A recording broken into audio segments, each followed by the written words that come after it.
It seems that when I was a boy growing up in the church, I often heard my father's generation say, "I'd rather burn out than rust out."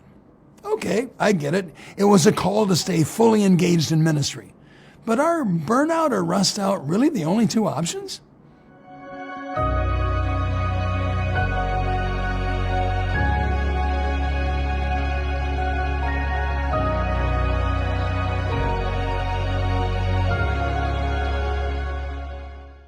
Now that I'm in my final year as president and have entered my 65th year of life, I find myself thinking more about good finishes, strong closures, solid endings. And it occurs to me that there are a variety of ways that a person like me can end a role such as this. Some healthy and some not so much. Meanwhile, I'm not only thinking of us who are producing gray hair and asking questions about Medicare, the insights I'm gathering apply to all of us. All throughout our lives and ministries, there are transitions. One position to another, one location to another.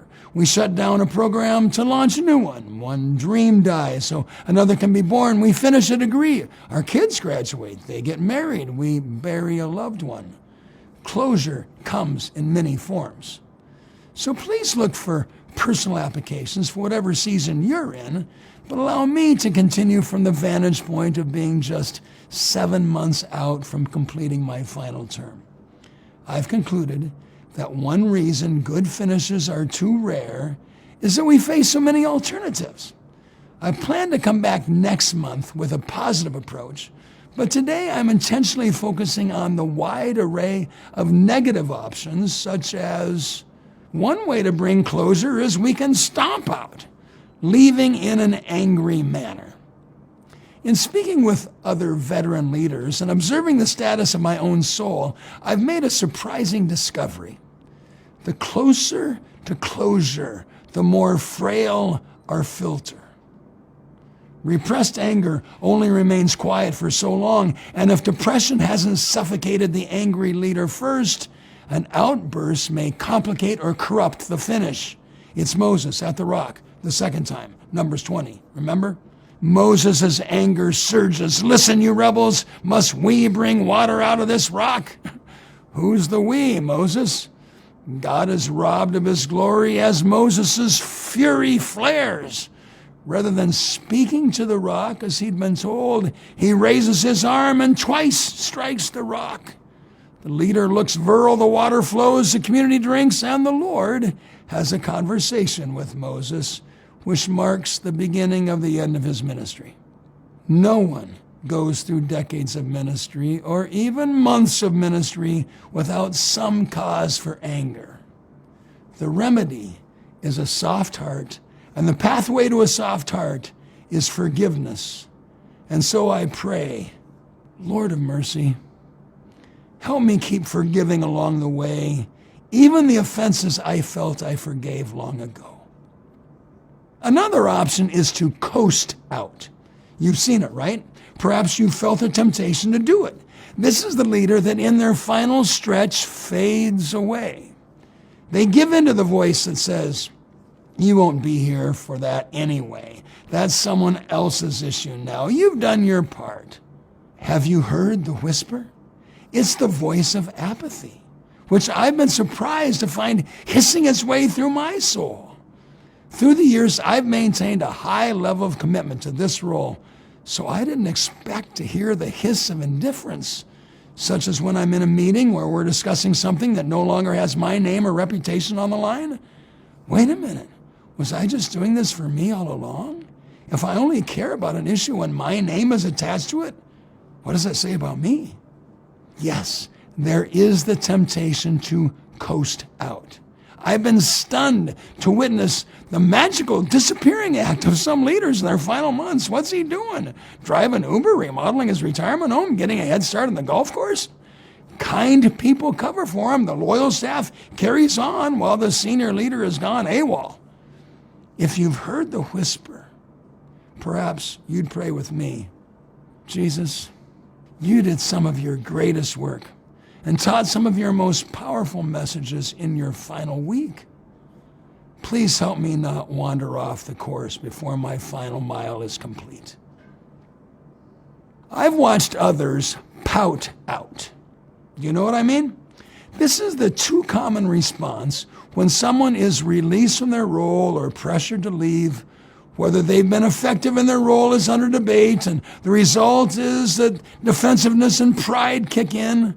Leaders losing their role have been known to act very poorly, clinging to claims of injustice, layering appeal upon appeal. Friend, our closures aren't always of our own timing. It's hard, it's painful, it can be shameful, but hear this. There is no good completion that is not a gracious completion.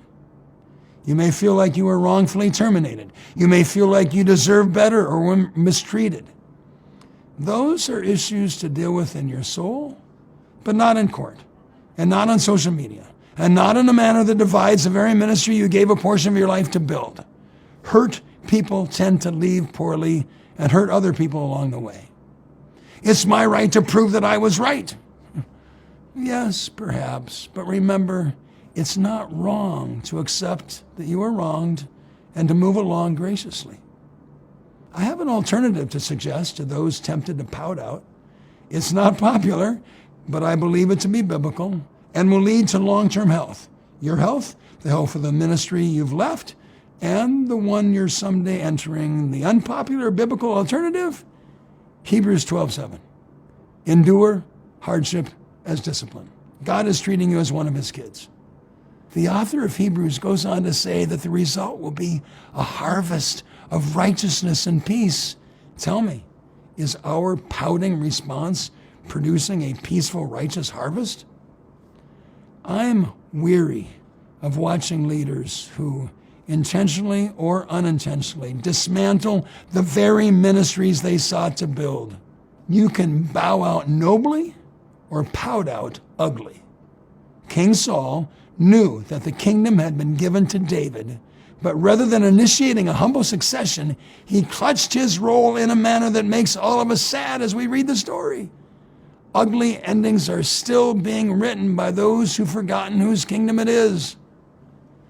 Perhaps some will join me in this prayer. Jesus, who identified himself as a servant, may I assume that no title or position is mine to cling to. As a young leader, I didn't see this one lurking. Carve out. Taking a cut for ourselves in our final acts of leadership. It's an under-discussed temptation. And it's the story of Eli's sons, priests plunging their three-pronged fork into the pot to take for themselves a portion of the offering that wasn't assigned to them. Here's what the temptation sounds like. You've given yourself away for so long. You've sacrificed so much. You deserve a little something for yourself. Greed, financial misallocations, manipulating a board, allowing moral compromises for ourselves that we'd condemn in others. It's real. Be on guard. It's taken down some of the finest leaders. Pray with me. Eternal King, I see that the kettle and all its contents are holy. Please grant me the integrity and self-control to not seize a portion for myself. This one is painful and totally unnecessary. Crash out. This is the leader who claims to be finishing, perhaps has even announced a date, but can't seem to take hands off the wheel and foot off the gas. The result, of course, is a terrible collision. Supposedly there was a plan for succession, but everyone got a concussion before it was over. Spirit-granting Jesus, you who commissions us and empowers us, free me from the addiction to power. Release me from the arrogance that no one else can do as well as me. Grant me the joy of seeing others take what I once led to destinations beyond my dreams. A pun is intended on this one. Some leaders have been known to tap out We find both Noah and Lot in a drunken state in their later days. We don't know their full story. Was this a short-term scene or a long-term narrative? I don't know the condition of their minds and souls, but I know the tendency to numb ourselves, especially after we've experienced pain or been through trauma. Tapping out of life and leadership by sampling what's on tap. I'm not implying that all use of alcohol is wrong, but I am saying that there is something in the human soul that seeks to numb ourselves, and the world has a variety of options, not just alcohol, to provide the numbing. Man of sorrows, familiar with suffering, thank you for modeling for us one who faced each moment in the strength of the Spirit without dulling yourself with any worldly vice. May I walk with you in this manner. Bail out, walk out, drop out. Remember John, Mark, Acts 13. There is a difference between finishing and quitting. Paul and Barnabas finished the missionary journey. John Mark quit. I try not to stand in judgment. I rarely speak of it in public, but only God knows how many hundreds of mornings I've started the day by fighting 5 words. I just want to quit.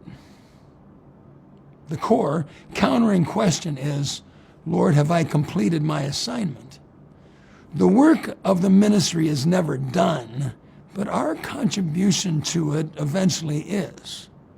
May the words of Paul in Colossians 4 find their way into our souls. Tell our Chippa, see to it that you complete the work you have received in the Lord. Preserving King, you honor and commend perseverance. May I be able to say with you in John 17, I brought you glory on earth by completing the work you gave me to do. That's enough to ponder today. As I mentioned, I plan to be back next month with the positive side of good closures. Perhaps you'd pray one more time with me. Thank you, kind Father, for the assignment I've received. Search my heart and reveal in me anything that is undermining my service to you. It is truly an honor to be in your service. In the name of your Son who announced, it is finished. Amen.